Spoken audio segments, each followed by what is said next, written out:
এক ধনী মহিলা হঠাৎ করে শহরের সব নামী ধনী পরিবারের মেয়েদের ডেকে পাঠালেন। প্রত্যেকের হাতে তুলে দিলেন এক একটি গর্ভধারণের জিনিস। তিনি ঘোষণা করলেন, আজ যে আমার ছেলের সন্তান ধারণ করতে পারবে সে পাবে বিশাল পুরস্কার। এই কথা শুনেই সব ধনী মেয়েরা হুড়োহুড়ি করে বিলাসবহুল প্রাসাদের ভেতরে ঢুকে পড়ল। ঠিক তখনই মহিলার চোখ পড়ল এক খাবার ডেলিভারি করা মেয়ের দিকে। তিনি তাকেও জিজ্ঞেস করলেন, তুমিও কি চেষ্টা করতে চাও? কিন্তু তখনই এক ধনী কন্যা ব্যঙ্গ করে বলল, ও তো দেউলিয়া ধনী পরিবারের মেয়ে, তার মা 10 বছরে 20টার বেশি সন্তান জন্ম দিয়ে সব সম্পদ শেষ করে ফেলেছে। কিন্তু আশ্চর্যের বিষয়, মহিলা একটুও বিরক্ত হলেন না, বরং বললেন, এমন বউ থাকলে আমাকে অনেক নাতি দিতে পারত। ঠিক তখনই দৌড়ে এলো এক মেয়ে। ম্যাডাম, ছোট সহে পালিয়ে গেছে। এই সুযোগে ধনী কন্যা ডেলিভারি মেয়েটিকে আরো অপমান করল। মেয়েটি যখন চলে যাচ্ছিল, হঠাৎ পথে স্নানের পোশাক পরা এক লোক তার স্কুটারে উঠে বলল, আমাকে এখান থেকে পালাতে সাহায্য করো, টাকা দেবো। মেয়েটি তাকে প্রতারক ভেবে চাবি ছুড়ে দিয়ে চলে গেল। কিন্তু সে জানতো না এই লোকটাই ছিল সেই পরিবারের ছেলে। যখন মা আসলো, তখন ছেলে কাছে সাফ বলল, আমি ওই মেয়েটিকেই বিয়ে করব। মহিলা সোজা হাসপাতালে গেলেন, যেখানে মেয়েটি তার মায়ের পাশে বসেছিল, কারণ তার মা আবার সন্তান জন্ম দিতে যাচ্ছিল। তিনি বললেন, আমার ছেলেকে বিয়ে করো, সন্তান জন্ম দাও, আমি তোমাকে দেব 300 কোটি টাকা।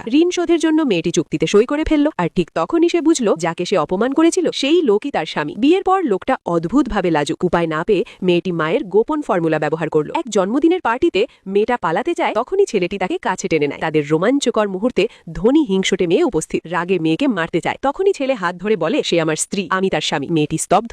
ওই রাতে তারা একসাথে বাড়ি ফেরার সময় কাছাকাছি চলে আসে। আর শেষে মেয়েটি বুঝতে পারে সুখবর আসছে। নিচে নেমে ধীরে বলে, মা, বাবা, আমি মনে হয় গর্ভবতী।